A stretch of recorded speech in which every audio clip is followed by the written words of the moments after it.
Welcome to another podcast of the current situation at Manchester United. In this video, I'm going to be talking about the likelihood, the possibility of Casemiro leaving Manchester United, and also I'm going to touch briefly on Bruno Fernandes. Apparently, he's one of the best Premier League midfielders in history. So I'm going to touch on him and his impact on Manchester United this season. Now, in terms of Casemiro's performance, I don't think it's unhidden, but Casemiro's performance against Bedford was very dreadful, especially in the first half where he lost the ball a few times. And Bournemouth would counter attack because he lost the ball a few times. Now, Casemiro's impact this season has been questioned, especially in the first part of the season where before Kobe Mino came into play before he started Premier League games, persons were not person were of the belief that Casemiro should not be starting as a lone CDM. And this was before Amrabat even started playing in the centre defence midfield. I'm talking about before he even played games, and secondly when he was at left back. I'm talking about Casemiro, because persons ever since the first game against Wolves in the Premier League were saying that Casemiro cannot be playing as a lone centre defensive midfielder. And of course, he can be playing as a lone centre defensive midfielder because he's no defensive midfielder. So just because he can clean up tackles and make tackle plays doesn't mean he's a likable candidate to be starting as lone CDM. That is not his game. He's a midfielder that likes to push up and score goals. Casemiro, over the span of his career ever since 2016, is a midfielder that scores goals. He pushes up. He makes third man runs and score goals. He's a threat in the box. He can score. He can head out and score goals. He's done it a lot of times for Real Madrid. I'm pretty sure a few times for Brazil, although I haven't seen him play for Brazil really and score goals, but he's that type of midfielder. So of course, playing him as a lone six is not going to do the trick in helping Manchester United midfield click. It's not going to make the dream work. So that aspect of Casemiro's game has been questioned by a lot of Manchester United fans, including myself, because Casemiro is not the Casemiro of 2018, if not 2019. He's not a midfielder. He's not a midfielder. This is a brethren that is on the verge of his expiry date. That's who he is right now. And I would even say he's washed up at this point. You know, he's washed up at this point. He's not the same Casemiro as a couple of years, man. And person wondering, oh man, we got one over Real Madrid. We got Real Madrid's best midfielder. You know, we got Rafael Varane, we got Casemiro. That's the thing you need to question. When Ronaldo was sold in 2018, Juventus thought they got a sold over Real Madrid. Real Madrid knew what they were doing. Real Madrid, through Florentino Perez, knew that Ronaldo, given his wage demands, wasn't good enough for the wage demands he was demanding. And because there was a clash of interests and there was no compromisation, Florentino sold him. You know, he knew that Ronaldo was not the same Ronaldo, although they just won the Champions League. They knew that. So he was sold in 2018 to the old ladies, because he's getting old.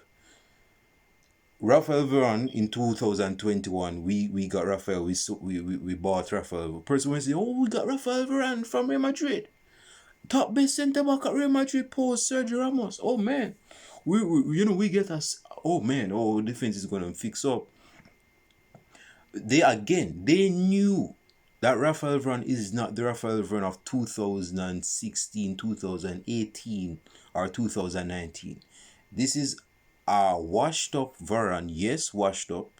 Still good in his rights, but he's washed. He's no longer world class. You know, why I think this virgin retired early from the international duties. It's not for the health of it. It's because he knows he cannot play a load of games because of his injury record. And Real Madrid know that. So they can go sell him. They sell him. Casemiro's case now. No person say, oh, but maybe we get Casemiro, 5 or 4 time, Champions League winner, one of the best midfielders in the world. Oh, we get a stolen Real Madrid. Real Madrid giving us our best players like that. Real Madrid is baby, man. We can't steal any of them players, right? So that's what certain Man United fans think. But again, Real Madrid is playing chess games because they're refurbishing, you know. You notice the young youths that Real Madrid have right now, they're refurbishing. They're clean house. They're cleaning house. They've been cleaning house. They get rid of Varane, Ronaldo, Sergio Ramos. They got rid of him too. So if they can't get rid of Sergio Ramos, they can't get rid of anybody. So they cleaned house, including Rafael Varane and Casemiro. They got the execution style, man. They weren't going to miss out on that.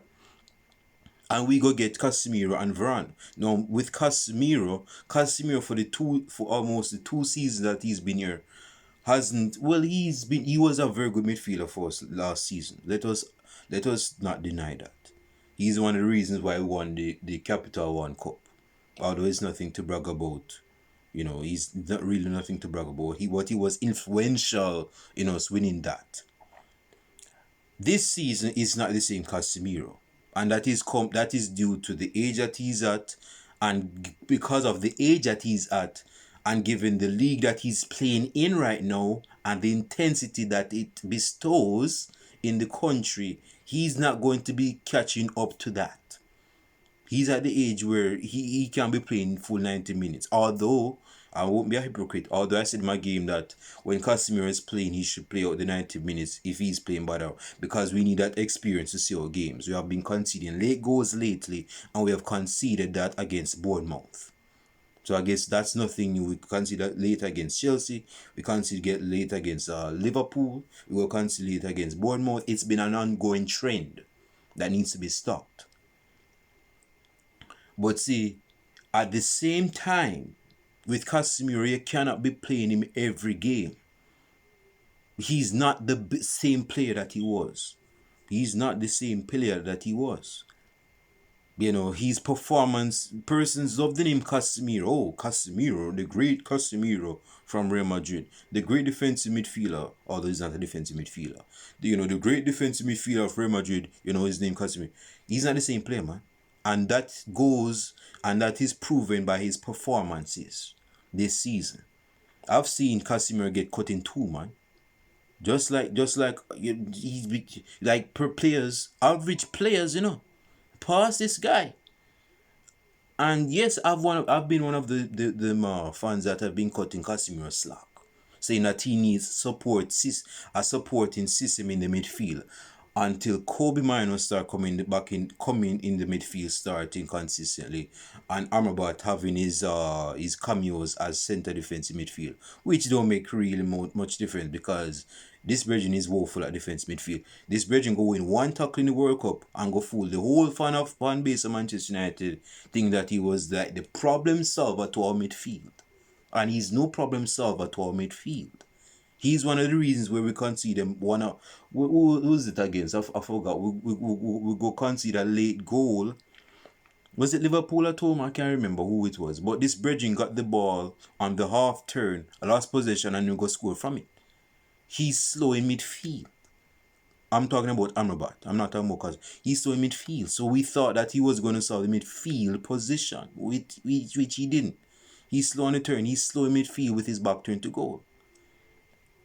So that didn't really help the cause. So with Casemiro, he's been having a lot of, tackling a lot of accomplish on his list that he cannot accomplish. He's playing him as a lone six is not going to help. He's not a lone six by trade. That's not his trademark, man. He's not no lone six. Not no lone six. And also, so he's no lone six. But this season, Casemiro, I won't be surprised if this is his last season. And I would want to sell him. And that's within reason. He's not been performing. Persons need to come out of the sentimental mentality. Casemiro, big name player. Dude, this Bridging is not the same player. And I'd even say the same thing about Mohamed Salah. You don't think Salah's getting cooked from Liverpool fans? Salah's not the same player like 4 years ago. And persons don't want to talk about that. But I ain't go open that can of worms because I'm no Liverpool fan. But I'm saying the same thing, that it doesn't matter what name you are. If you're not performing, you need to get sell. That's it. Casemiro, whoever you are. You're not performing well. You're at a certain age where you need to get sell. And you're not playing well. You need to get sell. That's the reason. And Sir Jim Ratcliffe, as the news, because I just noticed that there's going to be an exodus. Certain players are going to get the chop. They're going to be on the chopping block. It's me, Marcelo, Martial, Casemiro. Varane may be on it because his injuries ain't going to help him help the cause. He's made out of glass, man. This Virgin is so injury prone. Who else is going to get the chopping block? A couple more players. So see, that's what Real Madrid did, man. They go sell off them old players and brought in new players, new young players, fresh, ambitious young players. That is where Jim Ratcliffe is looking to do, bringing young players. Whether young players are prime players, but he's looking to, you know, start the ruffling again. Just get rid of the dead wood and start shuffling again, shuffle the cards, start a new game for the new season next season. So Casemiro, yes, dude, we need to come out of this name, bro. It doesn't matter what he has accomplished at Real Madrid. That doesn't matter no more. Because he's not Real Madrid no more. He's at Manchester United right now. And right now, given his performances this season, which has not been convincing for the most part, it's best for him to go leave. Best for him to go leave. Best for him to go leave. You can argue with that until purple in face, dude. We have to come to that no. Some people go say, "Oh, we need experience in our squad because this squad lack experience." You go pay his wages. Casemiro knows some wages. This Virgin is on at least 250 per week.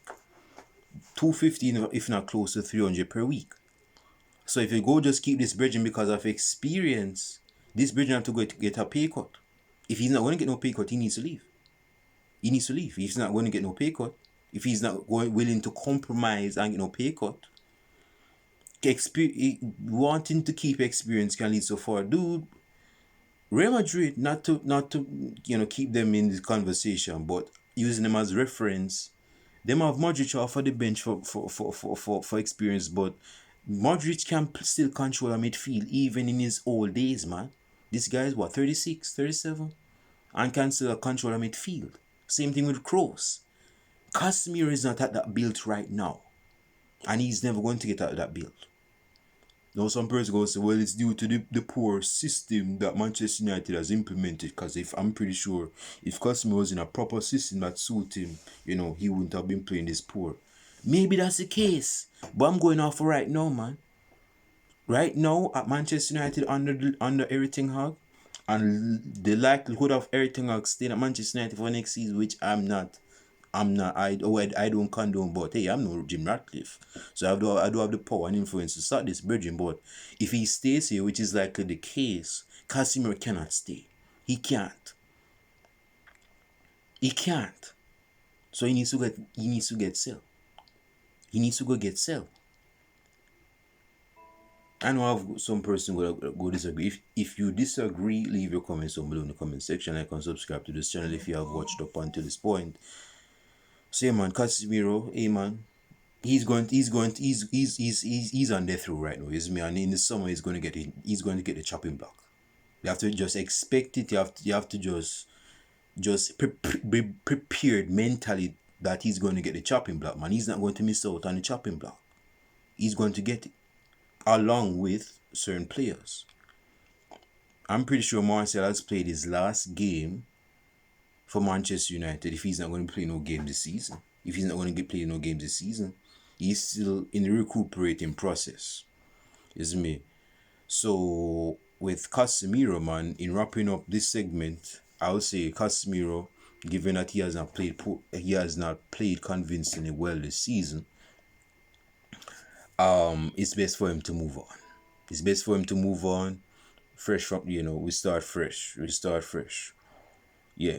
That's the angle I'm coming with. I know it's a controversial view, but hey man, that's my take. If you have a different take, then take your take in my comment sections and post them. I want to see what's your take on this situation. Bruno Fernandes, before I wrap up. Apparently, this Virgin is the best midfielder since Steven Gerrard for Liverpool or Frank Lampard for Chelsea. Because persons are saying that he has the highest goal contribution, which is 91 in the Premier League since he joined 4 years ago. 4 years ago, 4 months ago. 4 years and 4 months ago, because he joined in January of 2020. They're saying that he's the best, he has the highest goal contributions, even higher than Kevin De Bruyne, who since he's joined Manchester United, Bruno Fernandes, Kevin De Bruyne has won two Players Play of the Year. I believe, he's won two Players Play of the Year. And Foden has 71 goal contributions, and he's a midfielder, and he's been impeccable this season, Phil Foden. So persons are saying that Bruno Fernandes should not be criticized as much as he is because of the goal contribution that he has contributed for Manchester United. He has 51 Premier League goals, and he has about 40 or close to 40 assists in the Premier League. My thing is this, man. I've said this before. Football is not about statistics. This is not a mathematic subject. This is a sport. You see me? This is a sport that you watch with a couple of eyes and you see how the player is performing. Now, persons have different preferences. Some persons, they don't care about statistics. They want to see proper football played. They're not big on statistics. They just want to see the player play well. These players like Modric, Cruz, I mean, them have them statistics here and there, but that is not the MO of their game. But if you see them play, they play very impeccably well. They don't need no statistics to rub, to bandage them by performances like other midfielders. Because they play well. You see me? That's a sport, man, not a statistics. It's not a statistical subject like mathematics. This is a sport you watch and enjoy because you're entertained. You like what you see, you like what you see. But with some other fans, no matter what, how bad them play, they care about statistics. Now, if you're a striker and you've been playing bad for like 89 minutes and you go get an opportunity and score a goal in the 90th minute, person ain't go really, unless they want to purposely call out your flaws in the 89 minutes that were bad.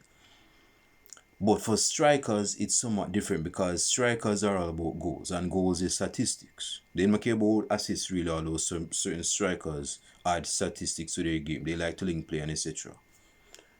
But statistics for a striker means a lot. But still, in certain cases, certain fans ain't go by the okie because them feel say the striker should do more than goal scoring, although this striker is scoring goals. So it's a preference from different fans. Some fans, like I said, them go off at the eye test, eyesight. They want to watch the game and enjoy football. They don't really care about statistics like that.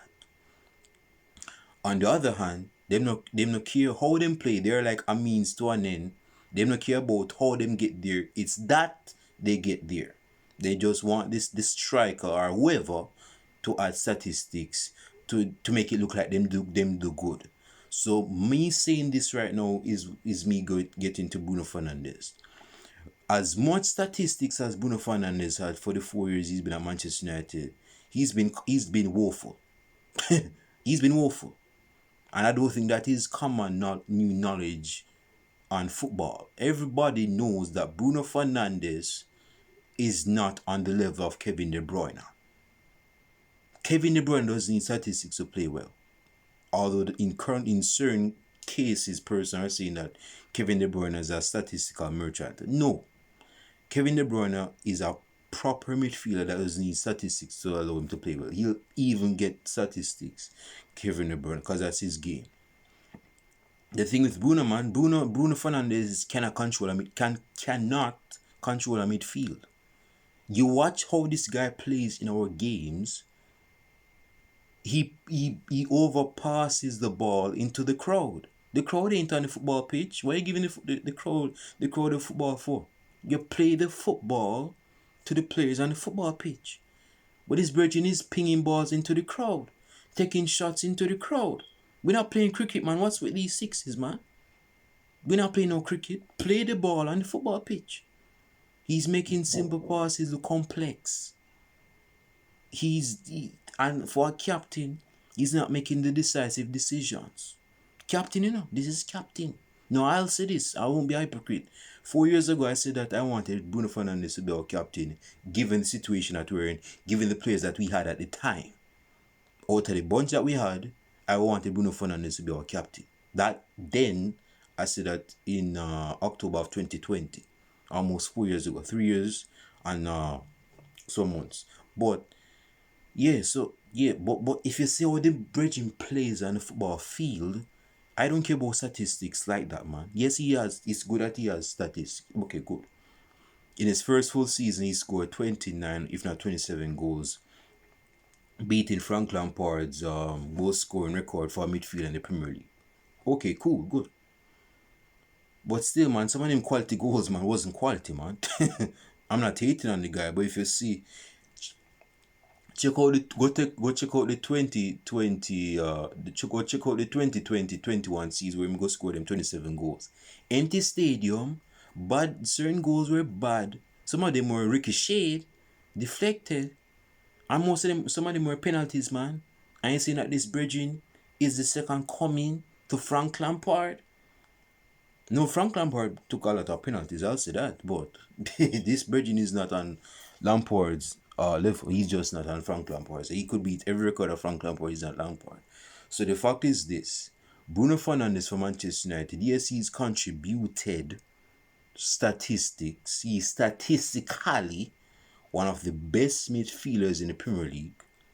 One of the best midfielders in the Premier League. But if you do the eye test, what is known as the eye test, and you see how this Virgin plays based on the eye test, this Virgin plays like a 3 division midfielder, man. Not hating on the guy. In terms of tight spaces, he doesn't have the IQ of Modric. Doesn't have the IQ of Toni Kroos. He's not even as good as Pedri. And Pedri has talent more than Bruno Fernandes. Enough story. You can argue like Pedri is a proper midfielder for Barca. You see me? So, the long story short of it is this. Yes, persons go give Bruno Fernandes his praise. And yes, he scored some goals, very good goals for Manchester United in the 4 years. And ongoing that he's been at Manchester United and he's still at Manchester United. But to say that he's one of the best midfielders in the league, bro, watch how the guy plays, man. Watch how the guy plays, man. What is the average rating for this guy in the Premier League? Here's the thing. If you go remove his statistics and he's playing trash, what has he accomplished in the game? Apart from being a captain, what has he accomplished in the game? See, these are the things we need to ask, Because if, person want to use statistics as a rub out of them bad performance. They want to use it as some bandage to cover up them bad performance. But if there's no statistics to cover up them bad performance, what else you go use? What you go use? They can't use the player's appearance. Well, the player's appearance is the player's appearance. That's not as statistically as goals and assists. So you can't use that. So Bruno Fernandes, man, I appreciate persons, appreciating Bruno Fernandes, I guess, more. But, dude, man, like I said, bro, I'm not big on Bruno Fernandes he's not one of the, he's just not one of them midfielders where you would want in a midfield, man. Again, I'm not saying that he's completely trash. But if you're looking to in the Premier League, I'm putting something on my toe, that's why it's me bending down a bit. If you're looking to in the Premier League or the big trophies, man, you don't want Bruno Fernandes to be starting as a number 10. Just not as a number 10. There's better players, way better players than Bruno Fernandes. And it's inside that Manchester United has given this brethren heaven and earth, freedom of choice and will, and captain armband for person to think that this brethren is actually a good player.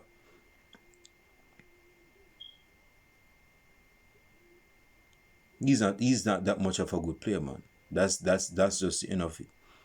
That's just the end of it. So anyway, if you have an opposing view, leave your opposing view in the comment section. Leave your opposing view in the comment section. But for me, he's not that. He's not that. As a person would say, he's not that guy. He's not him. He's not him, man. He's not that guy. He's not that guy. You can think that statistics will make him the guy, but he's not that guy. He doesn't have that. That he doesn't have it in him, and he's not going to get younger. He's 29, if not 28.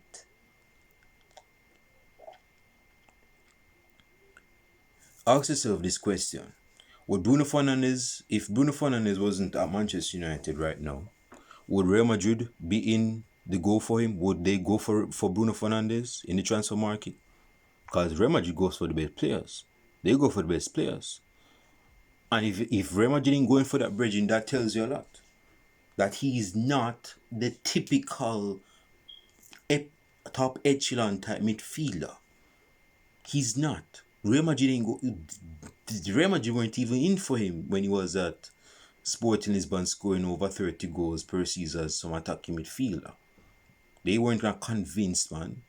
The Godfather Fiorentino Perez wasn't convinced with him like that. They weren't even linked to the guy. I don't even think he was on their radar. Barcelona, although they have been not the same Barcelona like a decade ago, but even then, would they want Bruno Fernandes? Maybe so, maybe not. I mean, if them go sign certain players, they have signed questionable players over the couple of years. Barcelona, so they probably would have signed Bruno Fernandes. Would Bayern Munich want Bruno Fernandes? Bayern Munich put a lot of emphasis on the midfield, and that's been proven over the years. Bayern self plays based on the midfield and the impact it has. You look at world class midfielders like Thiago, Schweinsteiger, Toni Kroos in the time that he was at Bayern Munich. Who else? Javier Martinez, he was a defensive midfielder, but he was still class, man. He was still class. So the fact is, Bruno Fernandes would not be linked to no Bayern Munich. And these are the top best clubs in Europe. Don't ever get me started on Man City. Man City would never want Bruno Fernandes near them. Never. They would even rather take Jorginho over Bruno Fernandes. And they were in for Jorginho in 2018. They were in for Fred. I think they were in for Fred, but they were definitely in for Alexis Sanchez, and we took out Sanchez from them nose. And then Jorginho went to Chelsea. So the fact is this, man, if he's a top player, why wasn't he linked to these clubs in the first place before we got it? Yes, me. So he's no top midfielder. He's good in his own right, but he's no top midfielder. That's enough of it. But if you have opposing views, leave your opposing views in the comment section, and I'll respond to them opposing views in the comment section. Like and subscribe to the channel, hit the bell as well so that you can be notified for each upload. And with that being said, our brother is out. Peace.